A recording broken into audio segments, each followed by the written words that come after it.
नमस्कार दोस्तों, स्वागत है आपका अपने YouTube channel education classes Ramu में आपका स्वागत करता हूँ। दोस्तों, बिहार शिक्षक भर्ती फेज 2 से रिलेटेड जो कि हिंदी का प्रैक्टिस सेट आपको करा रहा था टॉपिक वाइज, उसी टॉपिक वाइज से रिलेटेड आज का हमारा वीडियो होगा। हिंदी का महत्वपूर्ण टॉपिक शब्द और शब्द से रिलेटेड जो है आज हम क्वेश्चन कवर करने वाले हैं।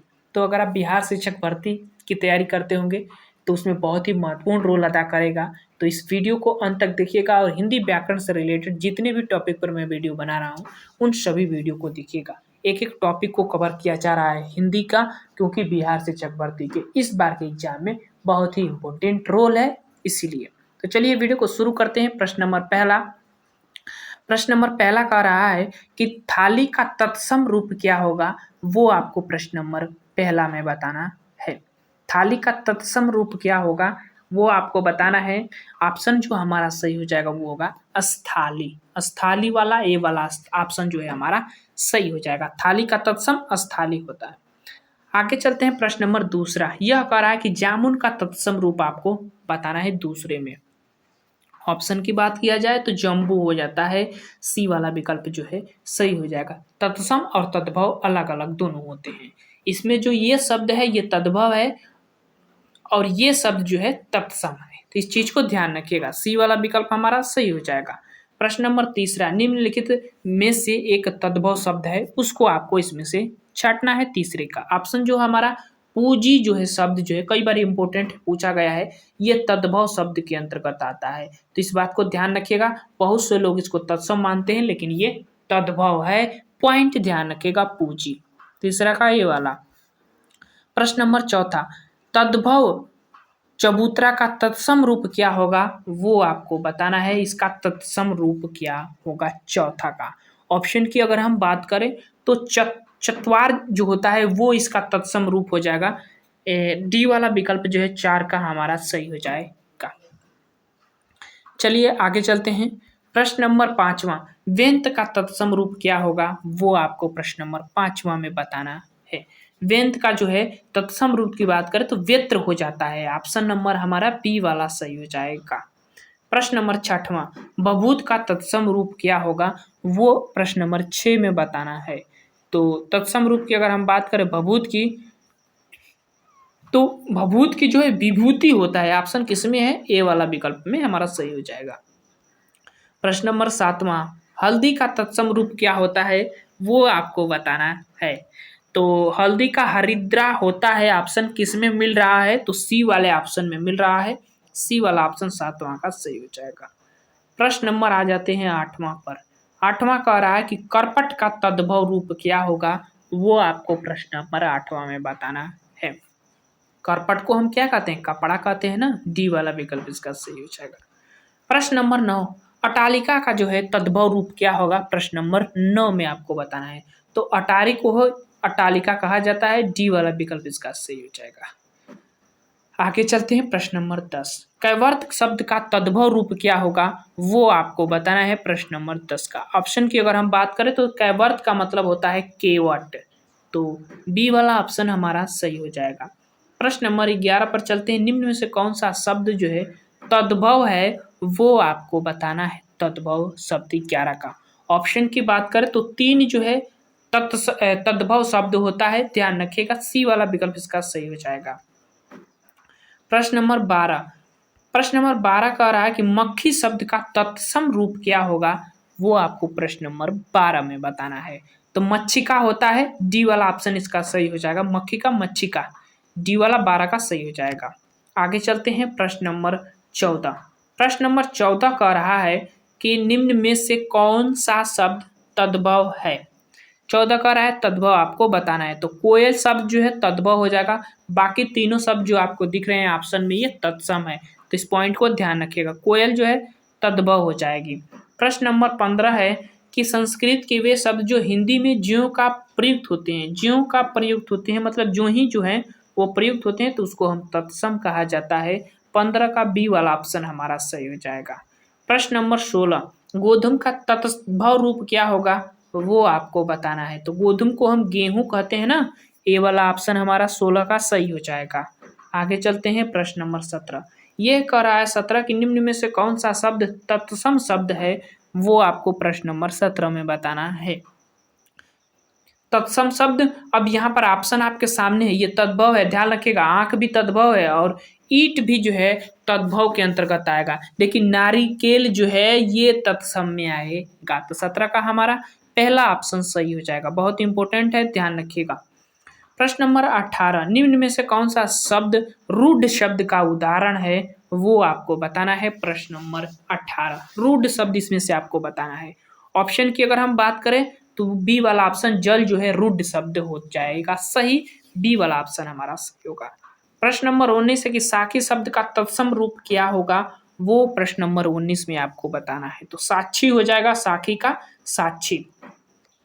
आगे चलते हैं प्रश्न नंबर 20। ऐसे ही प्रश्न बनते हैं एग्जाम में, ध्यान रखिएगा, अगर शब्द से रिलेटेड जो है क्वेश्चन बनेंगे तो। अब शब्द के कई भेद होते हैं तो उसी के आधार पर आपको प्रश्न का भी उत्तर मारना होता है। प्रश्न नंबर 20 है कि धर्मशाला रचना के आधार पर किस शब्द के भेद में आएगा, धर्मशाला। चलिए 20 का ऑप्शन जो हमारा हो जाएगा यौगिक शब्द के अंतर्गत आएगा, इंपोर्टेंट है, ध्यान रखिएगा। प्रश्न नंबर आ जाते हैं 21 पर, रिक्शा किस भाषा का शब्द है, वो आपको बताना है, जो हिंदी में प्रचलित है। चलिए रिक्शा किस भाषा का शब्द है, प्रश्न नंबर 21, ये जापानी भाषा का शब्द है और इम्पोर्टेंट भी है, कई बार एग्जाम में बना हुआ है, तो पॉइंट ध्यान रखिएगा, सी वाला ऑप्शन हमारा सही हो जाएगा।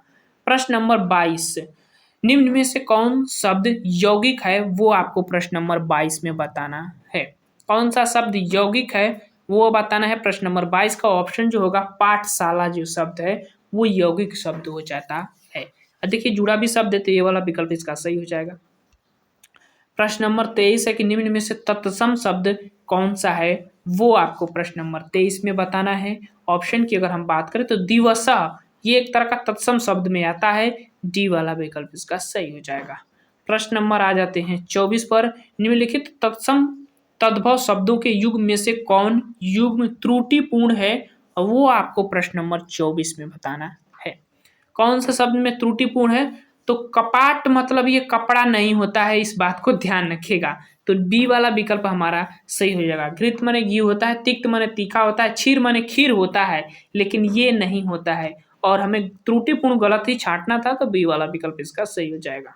प्रश्न नंबर 25 है, महुआ शब्द का तत्सम शब्द क्या होगा, वो आपको 25 में बताना है। क्या होगा भैया, तो मधुक होता है, बी वाला ऑप्शन हमारा सही हो जाएगा। आगे चलते हैं प्रश्न नंबर 26, ये कह रहा है कि तद्भव से तत्सम बने सही शब्द युग्म को चिन्हित कीजिए। चलिए प्रश्न नंबर 26 में चिन्हित करना है आपको, तो देखिए सही युग्म को चिन्हित करना है, इसमें गंवार और ग्रामीण ये दोनों सही शब्द हैं, तो 26 का हमारा सी वाला ऑप्शन सही हो जाएगा।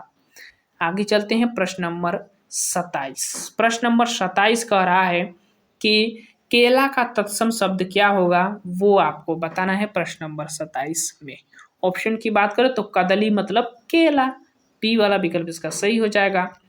आगे चलते हैं प्रश्न नंबर 28, छत्र का तद्भव शब्द क्या होगा, वो आपको बताना है। छत्र, ऑप्शन की अगर हम बात करें तो छाता को छत्र कहा जाता है,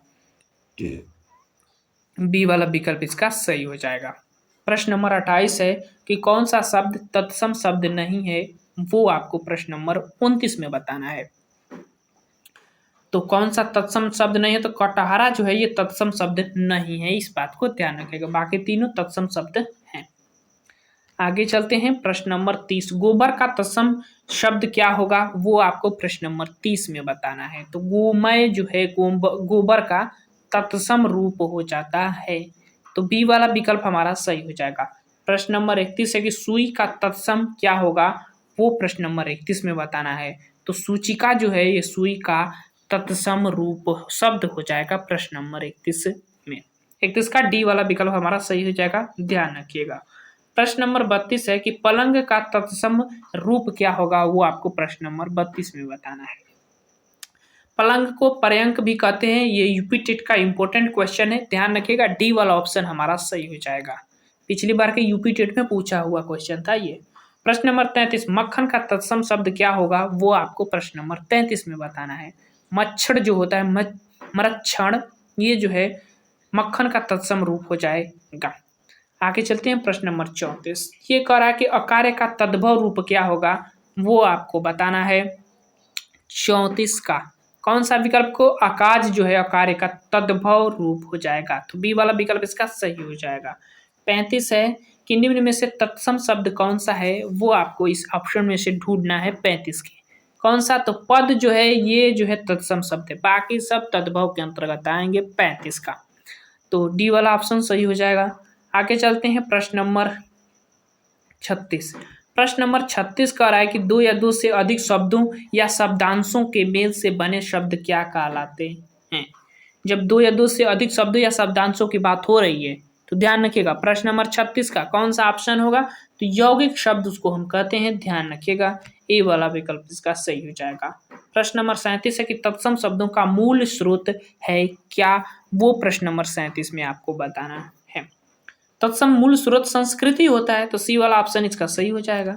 38 है कि तत्सम शब्द में तत् किस भाषा के लिए प्रयुक्त हुआ है, वो आपको प्रश्न नंबर 38 में बताना है। तो तत्सम शब्द में जो तत् होता है ये संस्कृत में यूज होता है ना, डी वाला ऑप्शन इसका सही हो जाएगा। प्रश्न नंबर 39 कौन सा देशज नहीं है, वो आपको प्रश्न नंबर 39 में बताना है कि देशज शब्द नहीं है। प्रश्न नंबर 39 ऑप्शन 2 दिख रहे हैं, ढिबरी देशज शब्द है भाई, पगड़ी देशज शब्द है भाई। आगे चलते हैं और भी देखते हैं ऑप्शन। पुष्कर शब्द जो है इसमें तद्भव शब्द के अंतर्गत या देशज शब्द के अंतर्गत जो है नहीं आएगा, बाकी ये ढोर जो देशज शब्द है, तो ऑप्शन हमारा कौन सा सही होगा, डी वाला ऑप्शन सही होगा। प्रश्न नंबर 40 पर आ जाते हैं। जिन शब्दों में भाषा अज्ञात रहते हैं उसको हम क्या कहते हैं, वो आपको बताना है प्रश्न नंबर 40 का, तो उसको देशज शब्द कहते हैं।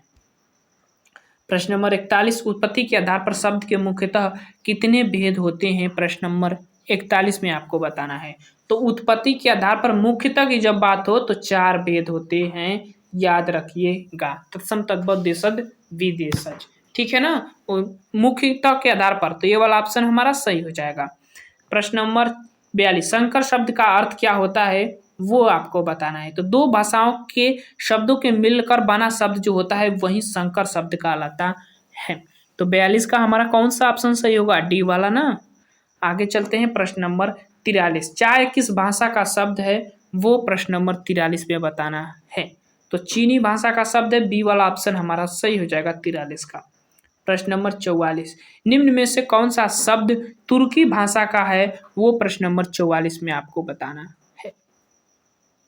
ऑप्शन की बात करें तो कैंची जो है तुर्की भाषा का शब्द है, रिक्शा जो है जापानी भाषा का शब्द है, चाय जो है चीनी भाषा का शब्द है, ये चीजें ध्यान रखिएगा, तो डी वाला ऑप्शन 44 का हमारा सही हो जाएगा। प्रश्न नंबर 45 संधि शब्द क्या है, संधि शब्द क्या है, वो आपको प्रश्न नंबर 45 में बताना है।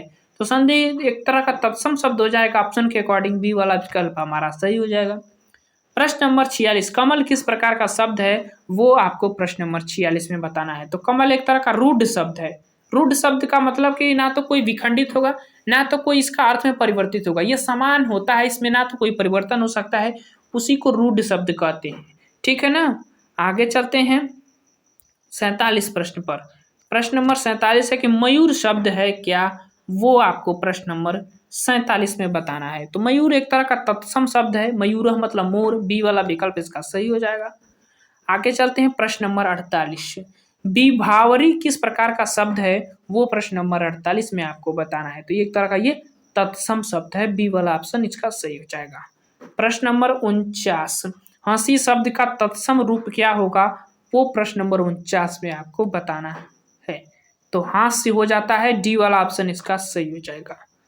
प्रश्न नंबर 50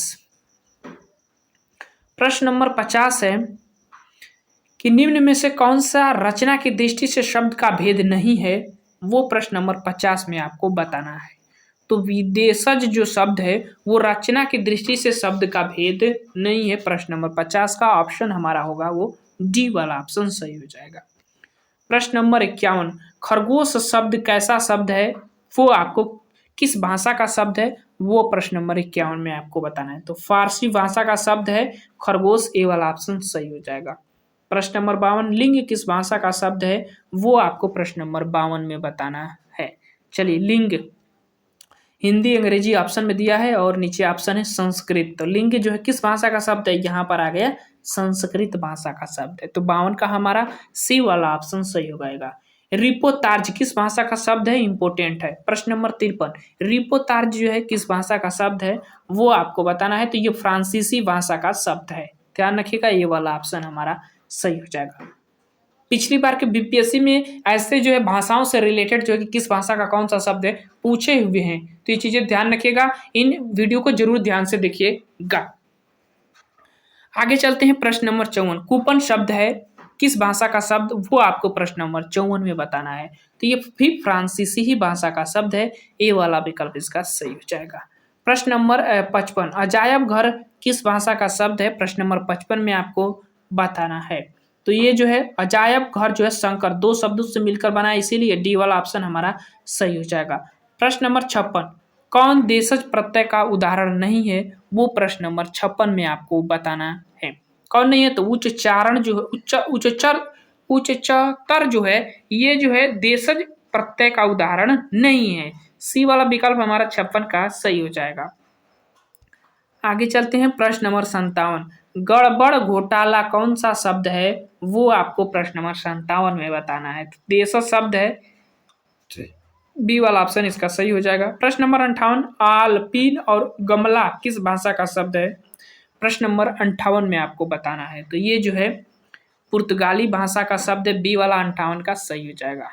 आगे चलते हैं प्रश्न नंबर 59 कैंची किस भाषा का शब्द है, प्रश्न नंबर 59 में आपको बताना है। तो तुर्की भाषा का शब्द है, डी वाला ऑप्शन इसका सही हो जाएगा। प्रश्न नंबर 60 निम्नलिखित शब्द युग्मों में से कौन सा असंगत है, वो प्रश्न नंबर 60 में आपको बताना है। तो कारतूस जो है अंग्रेजी भाषा का शब्द है, ये जो है असंगत है। बाकी अफसोस फारसी भाषा का शब्द है, अंग्रेजी फ्रेंच भाषा का शब्द है। अंग्रेजी एक भाषा है लेकिन अंग्रेजी शब्द जो है फ्रेंच भाषा का शब्द है, ध्यान रखिएगा। गमला जो है पुर्तगाली भाषा का शब्द है। तो ये चीजें कुछ पॉइंट है, ध्यान रखिएगा। ऑप्शन 60 का जो हमारा सही होगा, डी वाला सही हो जाएगा। तो ये थे महत्वपूर्ण जो है 60 प्रश्न जो कि आपको हमने करा दिया है बिहार शिक्षक भर्ती से रिलेटेड। वीडियो कैसा लगा जरूर बताइएगा कमेंट बॉक्स में। Thank you.